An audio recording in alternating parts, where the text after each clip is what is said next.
Question जब पूछना तो बता, ठीक है ना, जब भी क्वेश्चन पूछना तो प्लीज थोड़ा सा। हाँ देखिए, इसमें आपका है सबसे पहले आपका कॉन्टैक्ट फोर्स। कॉन्टैक्ट फोर्स जो होते हैं वो आपके अलग अलग टाइप के होते हैं। जैसे पहला फोर्स है आपका कॉन्टैक्ट फोर्स। कॉन्टैक्ट का मतलब क्या होता है कि when the body is in actual contact of the surface, ठीक है ना, when the body is in actual contact, ठीक है। मतलब कैसे, जैसे अगर ये ऑब्जेक्ट रखा हुआ है तो मैं कहूंगा कि ये कॉन्टैक्ट में है। ये ऑब्जेक्ट एक दूसरे के साथ बंधा हुआ है तो मैं कहूंगा कि ये कॉन्टैक्ट फोर्स है। क्यों बेटा, है ये ब्लॉक यहां से हमने पकड़ करके घुमा रहे हैं इसे, तो मतलब ये कॉन्टैक्ट फोर्स है एक तरह से, क्योंकि स्टिल इन कॉन्टैक्ट, ठीक है ना। तो कॉन्टैक्ट फोर्सेस में सबसे पहले हमारे पास आता है जैसे टेंशन। टेंशन क्या होता है, it is a type of one contact force. इसमें क्या होता है कि टेंशन में कि जैसे नैना एक मिनट बेटा, दीवा को बुलाना है बेटा, ठीक है। तो टेंशन में क्या होता है कि टेंशन में it is a type of pulling force, it is a type of pulling force.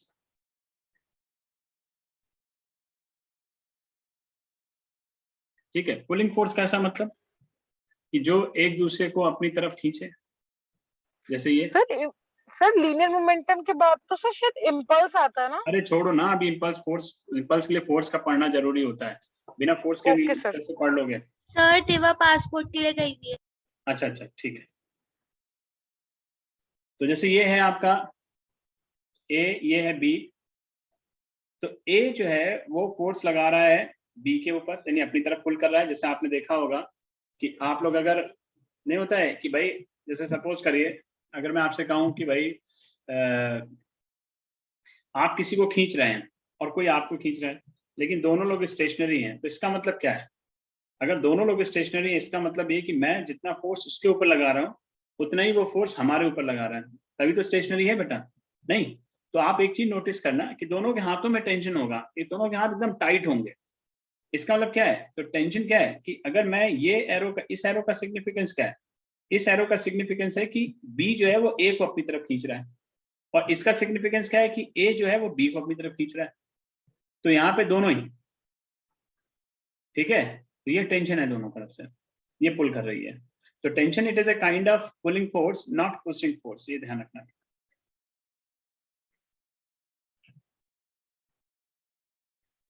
ठीक है, पुशिंग फोर्स नहीं होता है ये, पुलिंग फोर्स होता है हमेशा। ठीक, अच्छा इसमें क्या होता है कि जब भी आप, टेंशन एक तरह से पुलिंग फोर्स है, पुशिंग फोर्स नहीं है, क्योंकि पुशिंग फोर्स करोगे तो यही स्ट्रिंग क्या हो जाएगी, रिलैक्स हो जाएगी, एक तरह से स्लैक सैग कर जाएगी। जैसे कभी आपने देखा होगा कि आप जैसे घर में कपड़े सुखाने वाली रस्सी होती है, देखी कि नहीं देखी है, पहले शुरुआत में हम ऐसे बांध देते हैं, बांध देते नहीं बांध देते हैं, टाइट करके अच्छे से बांधते हैं, है ना। कुछ दिन बाद देखते हैं तो यही रस्सी ऐसे हो जाती है, हो जाती नहीं हो जाती है अपने आप झूल जाती है।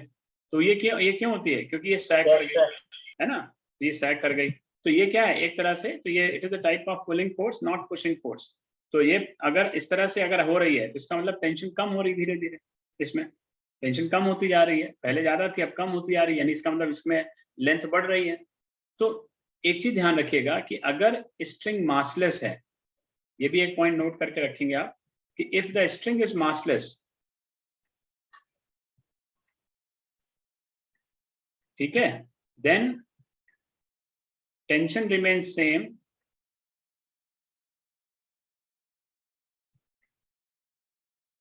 एवरीवेयर। टेंशन क्या होती है बेटा, हर जगह सेम होती है। मासलेस का क्या मतलब? अरे जैसे धागा, धागा क्या होता है, धागा का मास होता है कुछ, है वायर का, पतला सा वायर किसी से कनेक्ट है उसका मास होता है कुछ, है बताओ बेटा। हाँ सर, कुछ तो होता है, कुछ होता है लेकिन मास ना के बराबर है ना, पॉइंट मतलब नेग्लिजिबल मास है ना, है नेग्लिजिबल है कि नहीं है। हाँ सर है ना, वो चीज है। तो remain same. then tension remains same everywhere. लेकिन अगर वहीं अगर रोप हो जाए, रोप ऐसे, अगर वहीं रोप हो जाती है आती है, तो अगर रोप लोगे तो रोप में क्या होता है बेटा, रोप का अपना मास होता है। अब तुम जैसे रोप है, अब रोप को तुम लपेट के रखते जाओ 5-10 किलो की तो रोप ऐसे ही बन जाएगी, बनेगी कि नहीं बनेगी? हाँ सर। हैं? ठीक है, तो 5-10 किलो का तो ऐसे ही बन जाएगा। तो इसमें रोप में क्या होता है कि रोप में अगर तुम छोटा सा हिस्सा भी कट करोगे ना, तो भी उसका क्या कहते हैं, इतने का मास निकलेगा, तो इतने की लेंथ भी निकलेगी। ठीक है, तो इसका मतलब टेंशन यहाँ क्या होगा, यहाँ पर अलग होगा, यहाँ अलग होगा, यहाँ अलग होगा, तो हर पॉइंट पे टेंशन से अलग अलग हो जाती है। यानी if the string is mass, if the string is having mass,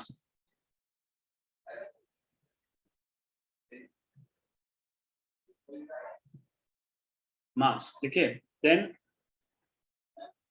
tension is different at different point.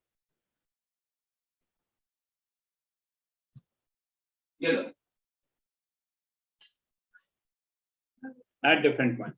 Cricket अच्छी लगती है, different point. ठीक है, तभी हो जाएगा।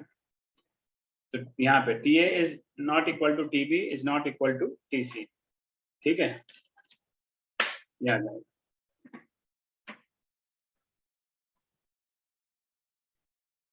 ठीक है,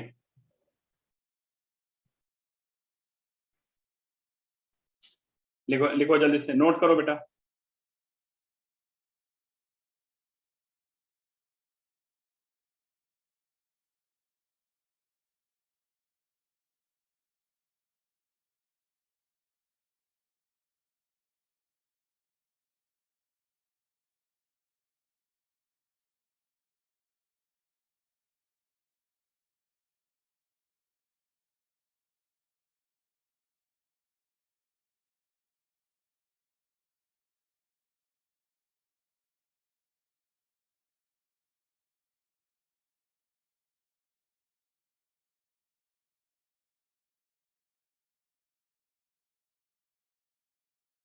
कर लिया सर।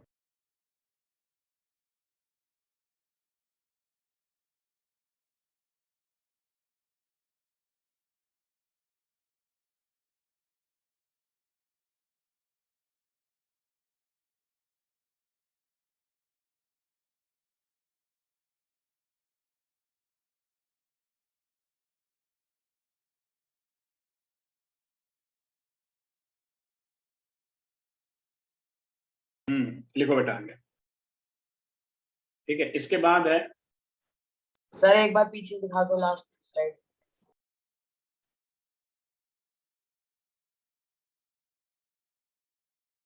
हो गया सर। देखो इसके बाद है नॉर्मल।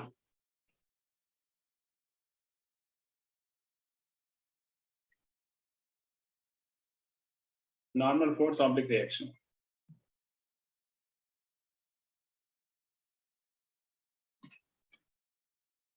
ये भी कॉन्टैक्ट फोर्स में है। हाँ हाँ, ये भी कॉन्टैक्ट फोर्स में।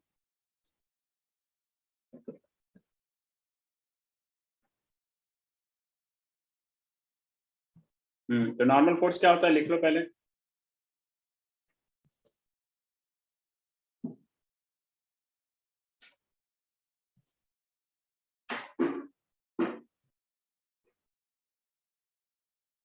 देखिए नॉर्मल रिएक्शन फोर्स या नॉर्मल रिएक्शन ऑब्लिक फोर्स लिखिए, it is a type of contact force, it is a type of contact force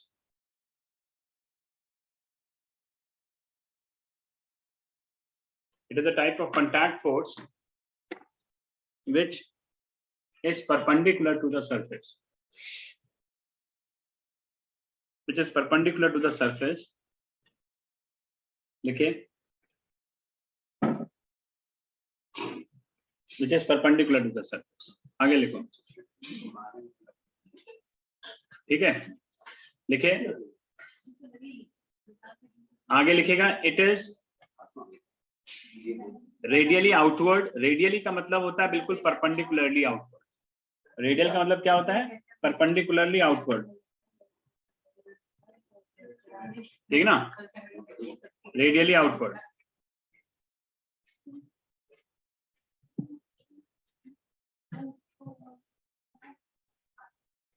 और सर आउटवर्ड कैसे? अरे अभी बता रहा हूँ, तुम पहले सुन, लिख लो, पहले सब समझा रहा हूँ, ठीक है, सब समझा रहा हूँ। And this is radially outward or perpendicular to oblique, perpendicular to the surface.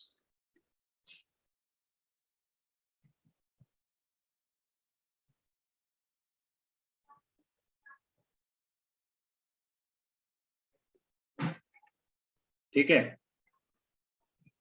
और नॉर्मल रिएक्शन बॉडी जो होना चाहिए, body is in contact with the surface, हमेशा कांटेक्ट में होनी चाहिए बेटा, तभी नॉर्मल रिएक्शन लगेगी। देखो बेटा कैसे, अब समझो। जैसे ये एक टेबल है मान लो, ठीक है, एक ब्लॉक रखा हुआ है, यहाँ पे बुक रखी हुई है, बुक का मास m है। अब बुक एक फोर्स अप्लाई कर रही है टेबल के ऊपर, तो क्या लिखोगे? Force on table due to block, due to book, this is equal to actually weight. क्यों भाई? उसका क्या होगा? वेट होगा कि नहीं होगा? होगा सर। है ना, वेट होगा। और बुक के ऊपर टेबल एक अप्लाई कर रही होगी भाई। जब अगर बुक टेबल के ऊपर अप्लाई कर रही है, तो टेबल भी तो बुक के ऊपर अप्लाई करेगी, तभी तो टेबल आराम से स्टेशनरी है, टेबल को कुछ नहीं हो रहा है। भाई आप चेयर पे बैठे हो, आप चेयर पे बैठे हो, तो कहीं ना कहीं चेयर की भी मेहरबानी है बेटा, ये ध्यान रखो हमेशा। अगर चेयर की मेहरबानी नहीं होगी ना, तो बैठते तुम नीचे चले जाओगे, समझे? यानी चेयर क्या रिएक्शन दे रही है? चेयर एक फोर्स अप्लाई कर रही है अपोजिट डायरेक्शन, ये, ठीक है, इस तरह से। तो जब चेयर एक फोर्स अप्लाई कर रही है, तो उसको क्या बोलेंगे कि force on block book due to table, ठीक है।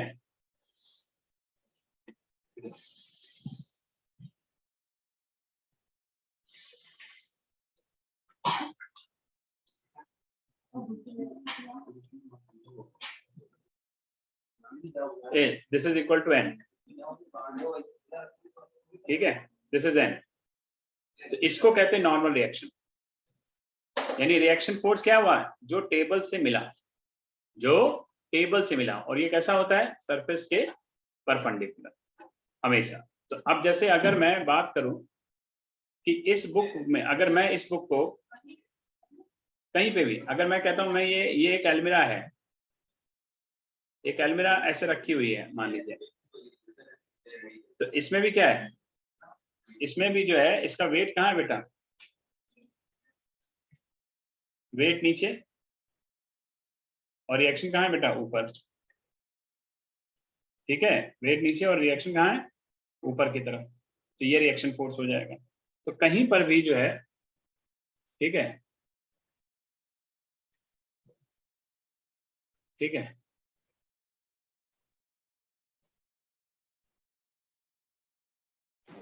सर हाँ बोलो।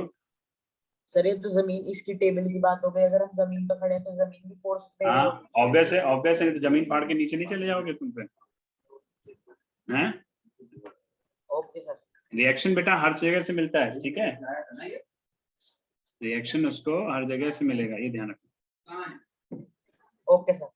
हाँ, ये ध्यान रखना। चलो जरा बनाओ, जरा मैं कुछ डायग्राम दे रहा हूँ, जरा बनाना 1 मिनट, ठीक है, 1 मिनट जरा होल्ड करना, एक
सर आप म्यूट हो।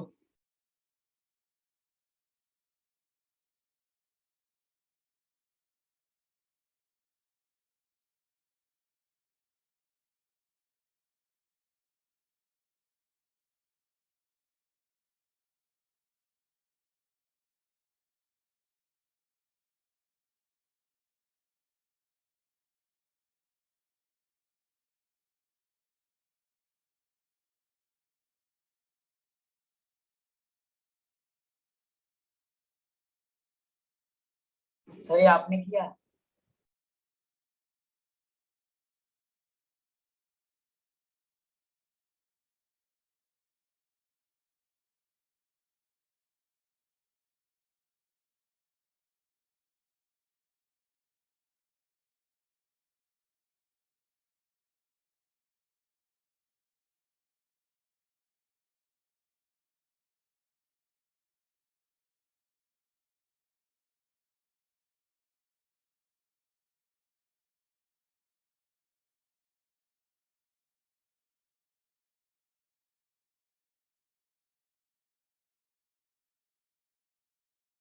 सर आपकी आवाज नहीं आ रही है। हेलो। अरे सर गए हुए हैं, वो बोल के गए थे। ओके।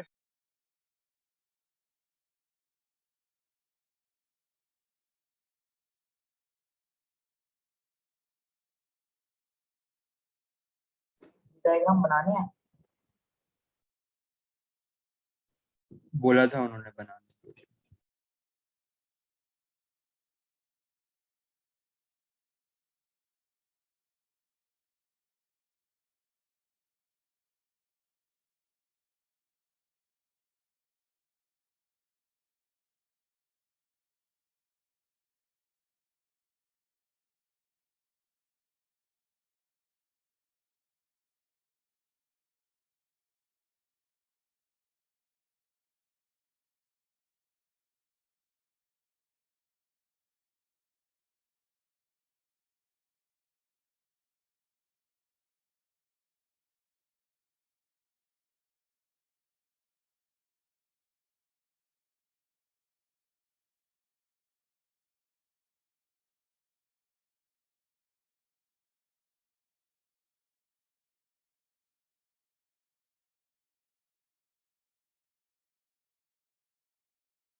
हाँ बेटा, अब जरा ये देखो, इसमें देखो रिएक्शन। अब जैसे अगर मैं कुछ क्वेश्चन पूछूं कि भाई जैसे मान लो ये एक लैडर है, लैडर देखा है ना, सीढ़ी देखी है नहीं देखी है?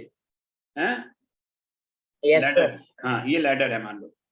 अब मुझे बताओ, ठीक है, कि इसमें कहां पर होगी रिएक्शन, कहां पर होगी बताइए। चलो सोचिए, तब तक मैं दूसरा डायग्राम बनाता हूँ, ठीक है? सर दोनों कोनों पे। हैं? सर ऊपर और नीचे। अच्छा, कैसे ऊपर नहीं, ऊपर नीचे कैसे? ऐसे ऐसे ऊपर ऐसे जाएगी, ऐसे सर कैसे पीछे की तरफ जाएगी। कैसे ऐसे जाएगी, ऐसे? नहीं सर। हाँ, सर इधर बाहर, मतलब पीछे की तरफ। इधर इधर? Yes sir. हैं? ये तो दीवार है बेटा, Yes, sir. दीवार के अंदर कब जाएगी? सर नहीं हाइपोटेनियस की तरफ जाएगी। हैं? हाइपोटेनियस से सर डायरेक्टली इस तरफ। नहीं सर, ऐसे नहीं सर, नहीं सर। ऐसे ही होगी बेटा, ठीक है? और इसमें सर बाहर की तरफ कैसे हो जाएगी? मैंने क्या बोला अभी, तो मैं चिल्ला चिल्ला के बोल रहा हूँ, परपेंडिकुलर टू द सरफेस और कांटेक्ट में होना चाहिए। तो कांटेक्ट में इस लैडर का कौन सा पार्ट है? ये पार्ट है ना सिर्फ, और ये पार्ट है बस। तो ये इसके परपेंडिकुलर क्या है? ये इसके, ये जो है आप देखोगे तो परपेंडिकुलरली आउटवर्ड। ये तो दीवार है बेटा, ये जमीन है, तो जमीन के अंदर तो होगी नहीं। जमीन से भाई लैडर अगर रुकी खड़ी है तो क्यों रुकी खड़ी है, सोचो ना भाई। आपने एक्शन दे दिया इसको, तो उसका रिएक्शन मिला ना, ये है, ठीक है? सर अगर पीछे की तरफ फोर्स ना लगती तो ये अंदर गिर जाती ना। ऑब्वियस है, कभी लैडर से गिरते हुए नहीं देखा? ये रहेगा। हाँ तो फर्स्ट वाली डायग्राम में FBT is equals to NB क्या है? क्या सर फर्स्ट वाली डायग्राम में FBT is equals to अरे NB. एन मतलब force on block due to table, वो रिएक्शन के बराबर है। नॉर्मल रिएक्शन जो ये नॉर्मल रिएक्शन जिसकी हम बात कर रहे हैं इतनी देर से, वो है ये जिसकी हम बात कर रहे हैं नॉर्मल रिएक्शन की। इसमें कहाँ होगी नॉर्मल रिएक्शन बोलो? इसमें तो सरफेस के परपेंडिकुलर हो गई ऐसे। इसमें कहाँ होगी बताइए, बताते जाइए जल्दी जल्दी। नॉर्मल रिएक्शन मतलब एक फोर्स है, it is a type of force, ध्यान रखो, ठीक है? It is a type of force. ये फोर्स के बराबर ही तो हुआ ये, ठीक है? इसमें कहाँ होगी बताइए? सर इसमें सर बीच में से होगी। कहाँ से होगी? सर पॉइंट ऑफ कांटेक्ट से पॉइंट होगी। ऑफ कांटेक्ट से, ऐसे बिल्कुल ठीक। इसमें से भी वही हो जाएगी, हो जाएगी नहीं हो जाएगी भाई, क्यों नैना जी? Yes sir. हाँ इसमें से भी निकलेगी। चलो जल्दी से बनाओ, सारी डायग्राम बनाओ जल्दी से। ये बेटा समझ लो अच्छे से, क्वेश्चन करते समय बहुत काम आएंगे ये, इसलिए बता रहा हूं मैं आपको। जहां भी बॉडी कांटेक्ट में होती है वहीं से नॉर्मल रिएक्शन निकलती है, ध्यान रखिए। जो वेट होता है that is always vertically downward. weight of the body is always vertically downward. Please note this point कि weight जो होता है of the body is always vertically downward. समझे बात को? समझे? कहीं पर भी हो, इवन इस रॉड का वेट कहाँ होगा? तो इस रॉड का वेट भी ऐसे ही नीचे भागेगा, ऐसे, समझे? जल्दी बनाओ। Sir weight of the body is always vertically downward. बनाओ जल्दी से।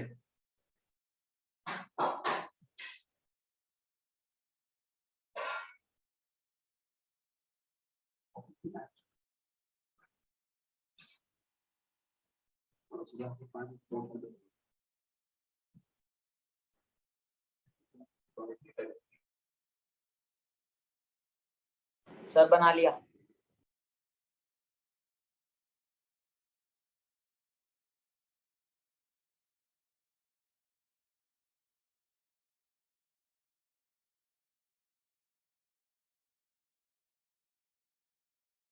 चलो अब एक क्वेश्चन और दे रहा हूं, करके दिखाओ जल्दी से। इसमें बताइए कहाँ कहाँ है।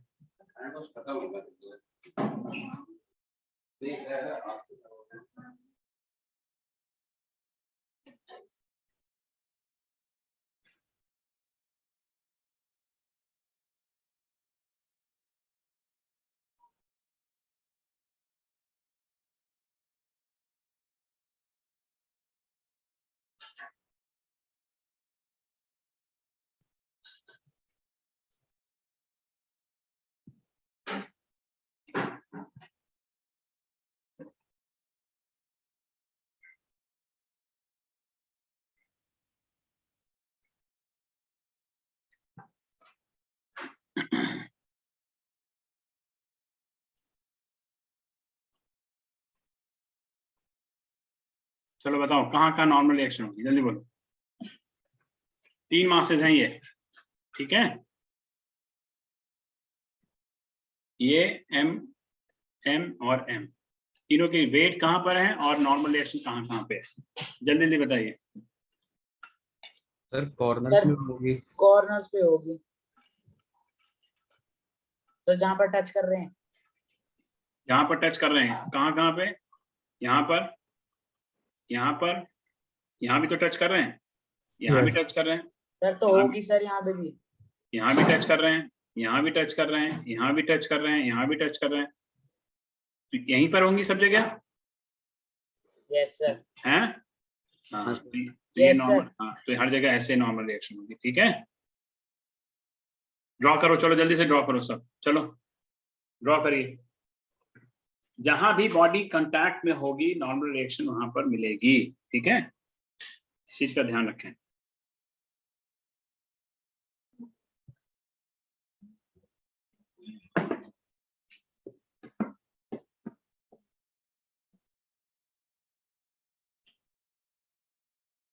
सर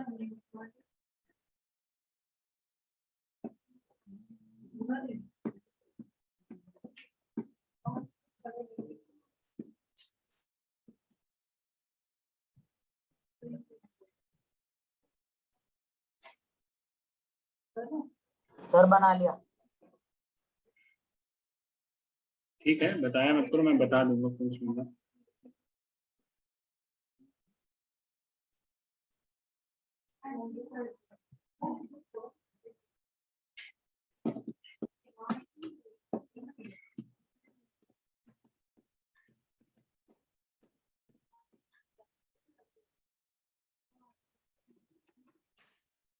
चलो बना लिया ना सबने? सबने बना लिया बेटा? सर एक सेकंड। सर हाँ बनाओ।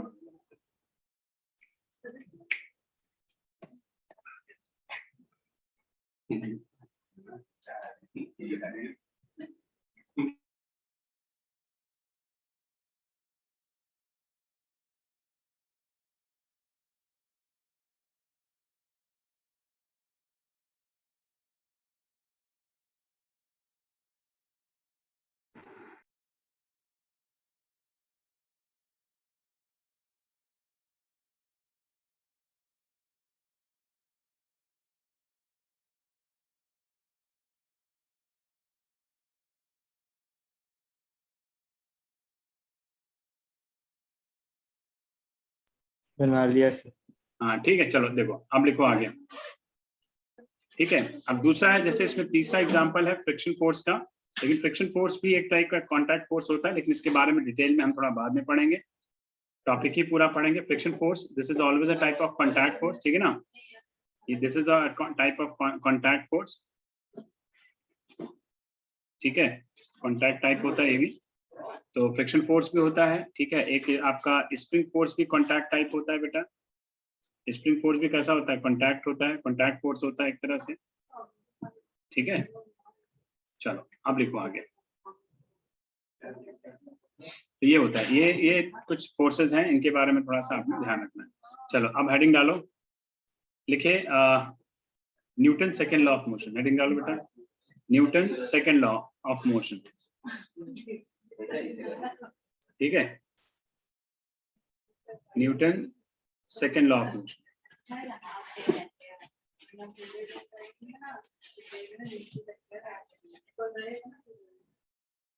Newton second law of motion में क्या होता है?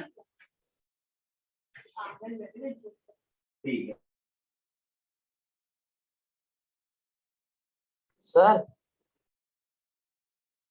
हाँ बोलो। सर न्यूटन फर्स्ट लॉ कर लिया हमने। न्यूटन फर्स्ट लॉ मैंने आपको बताया था ना, कि आप लोग जो है उसको इनर्शिया और ये सब बोले, बताया नहीं था मैंने आपको? सुनते नहीं हो बेटा क्लास में ध्यान से, हैं? और न्यूटन का फर्स्ट लॉ क्लास 9th में किया था। सर आपने बोला था कि घर से हाँ पढ़ के तो आप याद आ गया? क्यों नहीं पढ़ा भाई? मैंने।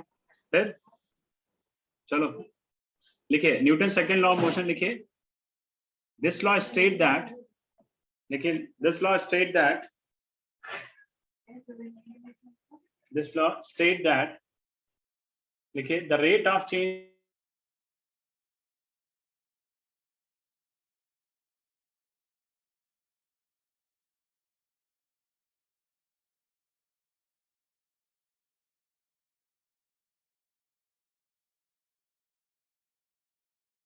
देखो the rate of change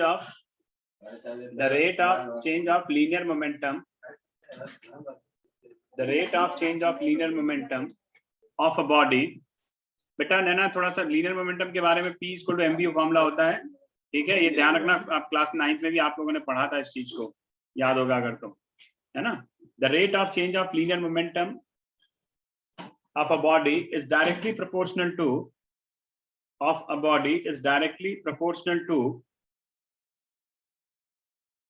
लिखे is directly proportional to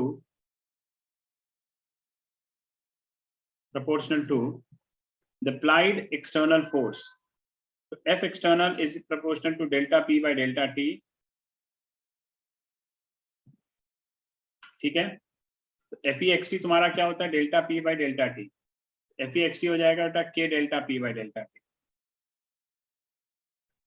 T, ठीक है। और k क्या होता है? Proportionality constant. इसको आप लिखते हैं delta p by delta t, ये लिखा जाता है m into delta v by delta t।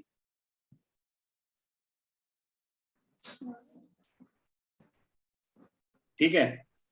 Change in momentum क्या होता था? मोमेंटम क्या होता था? मास इंटू वेलोसिटी होता था, तो इसलिए m डेल्टा v आप लिखेंगे इसको।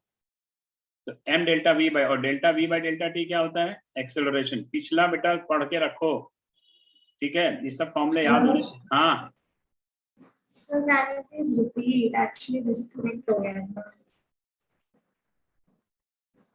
स्टेटमेंट लिख ली थी? नहीं। चलो भी लिखवा देता हूँ बच्चों। एफ वेक्टर क्या आ गया? के एम ए वेक्टर। ठीक है, ये आ जाएगा। तो for SI system of unit,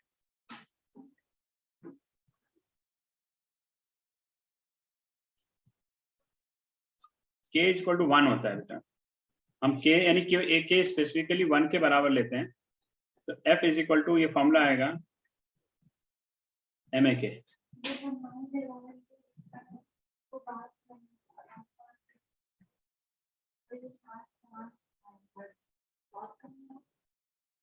तो एफ एक्स क्या आ गया?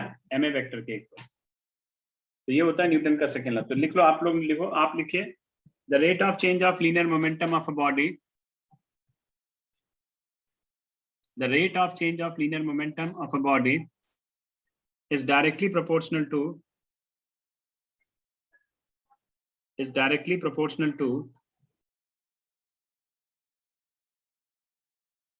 the applied external force। ठीक है।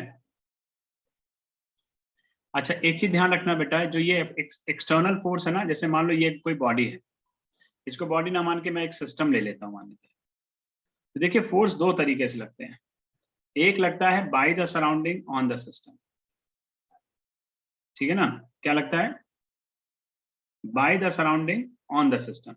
ये अगर मान लीजिए ये सराउंडिंग है, तो सराउंडिंग जो फोर्स लगाती है वो एक्सटर्नल फोर्स होती है, हमेशा ध्यान रखना। अगर कोई तुमको आके कोई एक जो है स्लैप मार के चला जाए, तो वो सराउंडिंग तुम्हारे ऊपर फोर्स लगा के चलेगी ना। और अगर तुम्हारा पेट खुद से ही गड़बड़ हो जाए, तो वो तुम्हारा इंटरनल फोर्स होता है बेटा। ठीक है, वो इंटरनल फोर्सेस होते हैं, वो एक्सटर्नल नहीं होते। तो ये सारा क्या है, यानी अगर मैं इन सब एक्सटर्नल फोर्सेस की बात करूं, और मान लो ये सारे फोर्सेस लगाए मैंने भाई, जैसे मैंने अभी एक एग्जांपल आपको कोट कर देता हूं। जैसे ये अलमीरा है, अब इस अलमीरा को आपने घर में हिलाना था, लेकिन आपका फोर्स सफिशिएंट नहीं था, आपने लगाया F1, नहीं हिली। एक को और बुला लिया, भाई आ जाओ तुम भी लगा लो जरा उसके साथ में, उसने लगाया तब भी नहीं हिली। एक को और बुला लिया, F3 हो गया। पता चला 3 लोगों के फोर्स से ये चलने लगी। तो इसका एक्सटर्नल फोर्स कितने लोगों ने लगाया बेटा? एक्सटर्नल फोर्सेस कितने लोगों ने लगाया? 3 लोगों ने। तो आप क्या कहेंगे कि समेशन ऑफ एफ एक्सटर्नल या एफ आई, कहां से? i इक्वल टू 1 से n तक, this is equal to total mass into acceleration. भाई इस मास पर, इसका मास m है, और इस फोर्स की वजह से इसका मास m है, इन फोर्सेस की वजह से इसमें एक्सेलरेशन जनरेट हुआ। तो this force is equal to M A vector. बात समझ में आ गई कि नहीं आई बेटा? यानी F1 F1 plus F2 plus F3 up to Fn, this is equal to mass into total mass into acceleration।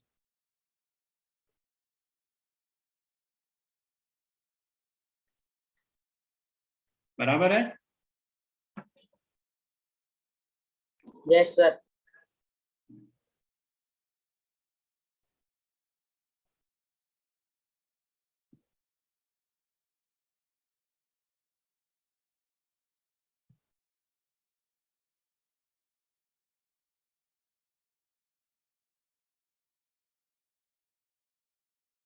Sir sir आपने समेशन के बाद क्या लिखा है? FI external.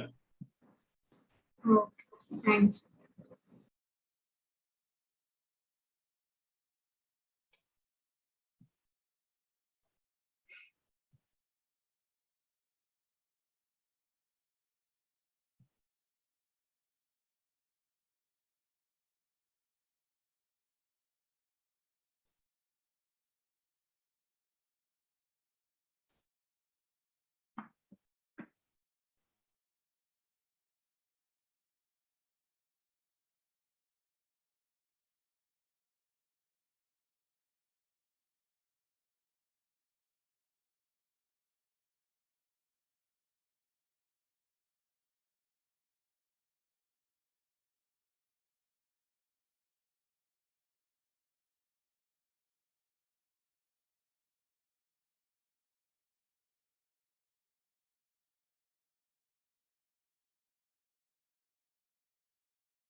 लिख लिया बेटा? Sir 1 minute sir.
Sir done. अब एक चीज लिखो इसमें, देखो तो फोर्स जो है ना, यहाँ पर सबने लिख लिया था।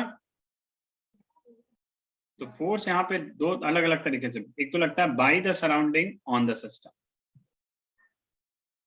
एक तो ये फोर्स होता है बेटा by the surrounding on the system, एक होता है force by the system on the surrounding.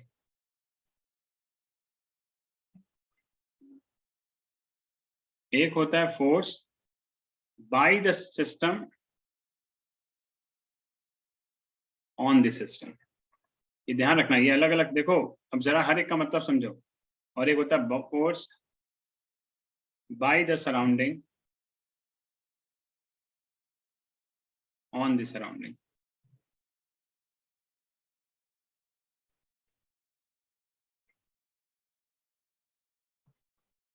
ठीक है, by the surrounding on the surrounding लिखें बेटा। Sir, हाँ, previous slide once. क्या क्या sir? क्या कह रहे हो? Sir, previous slide. Answer कर दो। Thank you.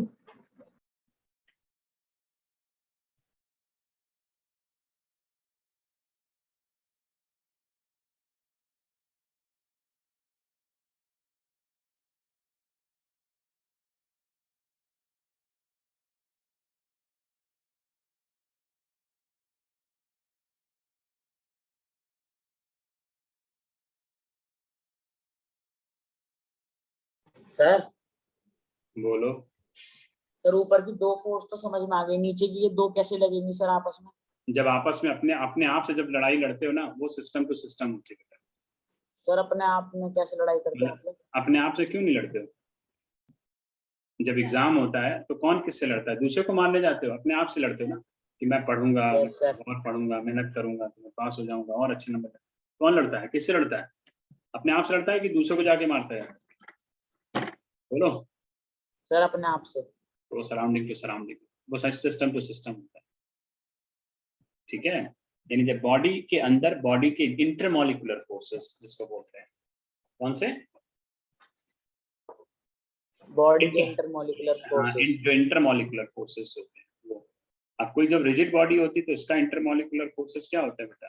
क्योंकि रिजिड बॉडी में बॉडी के जो पार्टिकल्स होते हैं अपनी जगह से हटते हैं नहीं, तो उनके इंटरमॉलिक्यूलर फोर्सेस एक तरह से जीरो होते हैं। ठीक है, गैसेस में चलते रहते हैं, थोड़ा थोड़ा लगते रहते हैं, है ना, क्योंकि रैंडम होता है। Yes, sir. फोर्सेस हैं। तो सबसे ज्यादा सर गैस में होंगे? हाँ ठीक है, इसमें स्ट्रांग होता है, सबसे स्ट्रांग रिजिड में होता है, लेकिन नेट जीरो होता है। नेट जीरो होता है। ठीक है, ये होता है। चलो ठीक है, इसका लिखिए न्यूटन्स थर्ड लॉ।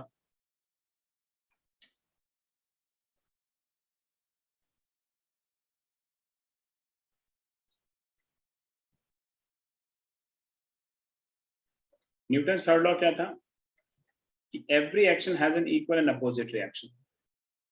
मतलब लिखो जल्दी से, every action as an equal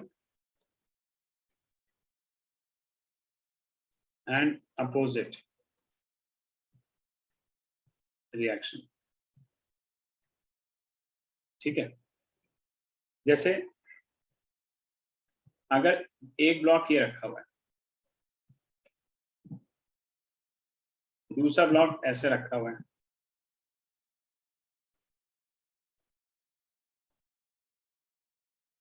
ये A है, ये B है, तो A जैसे तुम किसी के कंधे के ऊपर हाथ रख के खड़े हो और बिल्कुल सीधा खड़ा हो, इसका मतलब क्या है, तुमने अपना पूरा भार उसके ऊपर डाल दिया कि नहीं डाल दिया बेटा? अपना वेट एक तरह से डालने की कोशिश कर रहे हो नहीं कर रहे हो? अपने कंधे आराम से रख के बिल्कुल खड़े हो गए, वो बेचारा एकदम सीधे खड़ा है, क्यों खड़ा है? क्योंकि जिससे तुम ना गिर जाओ और हम भी ना गिरे। तो वो क्या कर रहा है, आपका एक्शन उसके ऊपर आया, उसने आपको एक रिएक्शन दिया। तो अगर दोनों लोग स्टेशनरी खड़े रहेंगे तो क्या होगा कि जितना एक्शन मिलेगा उतना रिएक्शन उसको वापस मिल जाएगा। तो अगर मैं कहता हूं कि A के ऊपर B अगर टिका हुआ है तो A के ऊपर फोर्स B लगाएगा, तो B अगर उतना ही फोर्स B पे लगाएगा ना, A जो है B पे लगाएगा, तो ये सिस्टम इक्विलिब्रियम में रहेगा। ठीक है, तो यहाँ कहा जाता है कि force on A due to B plus force on B due to A,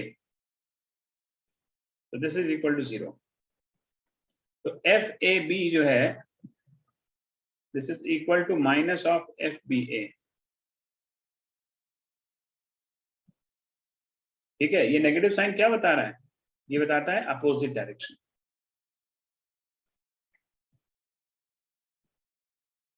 क्या बता रहे हैं, अपोजिट डायरेक्शन। जैसे अगर मान लीजिए कि एकदम से जैसे कहते नहीं कि जैसे आपका पैर किसी पत्थर में लड़ गया, तो आपने उसको एक्शन दिया, उसने भी बदले में आपको एक रिएक्शन दे दिया, देता है कि नहीं देता वो है? तभी तो आपको लगता है कितनी देर से चोट लग गई मेरे।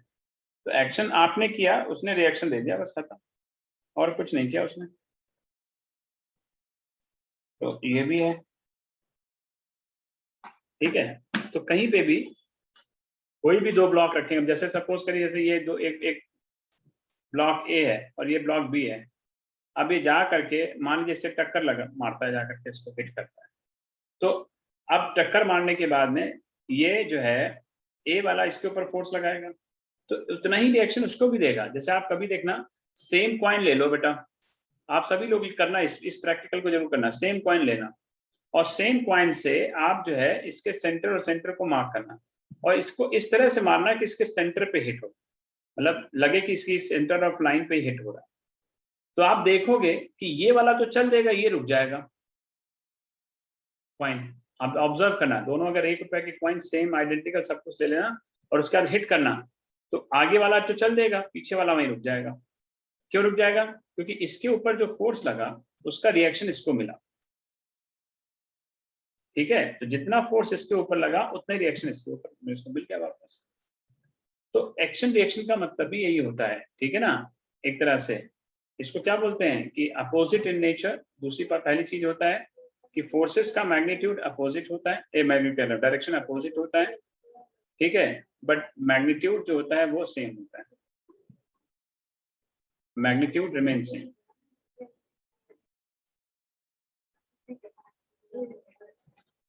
ठीक है बेटा, इस तरह से चलो। यस ठीक है। हाँ सर, जैसे आपने वो ब्लॉक वाला बताया कि अगर उसके कंधे पे हाथ रख के खड़े हो जाएंगे, तो सर जिसके कंधे पे हाथ रखेंगे सर उसे तो फोर्स फील होता है कि वजन डल रहा है, लेकिन सर हमें तो नहीं होता। तुम्हें क्यों नहीं लगता? क्योंकि उसने तुम्हें उतना रिएक्शन दिया तो तुम्हें फील नहीं हो रहा है, लेकिन यही तो लग रहा ना कि तुमने तो दिया था ना उसे, उसके बदले में तुम्हें उसने होल्ड कर दिया ऊपर की तरफ। धक्का मार रहा नहीं मार रहा तुम्हें? बाद में एकदम मारता है, कोहनी मारता है, हट ऐसे खड़ा है, क्यों भाई? Yes sir. तो वो रिएक्शन है एक तरह से। ठीक है, गुस्सा है वो। चलो ठीक है, दूसरे लोग आने लगे रूम में। Thank you sir.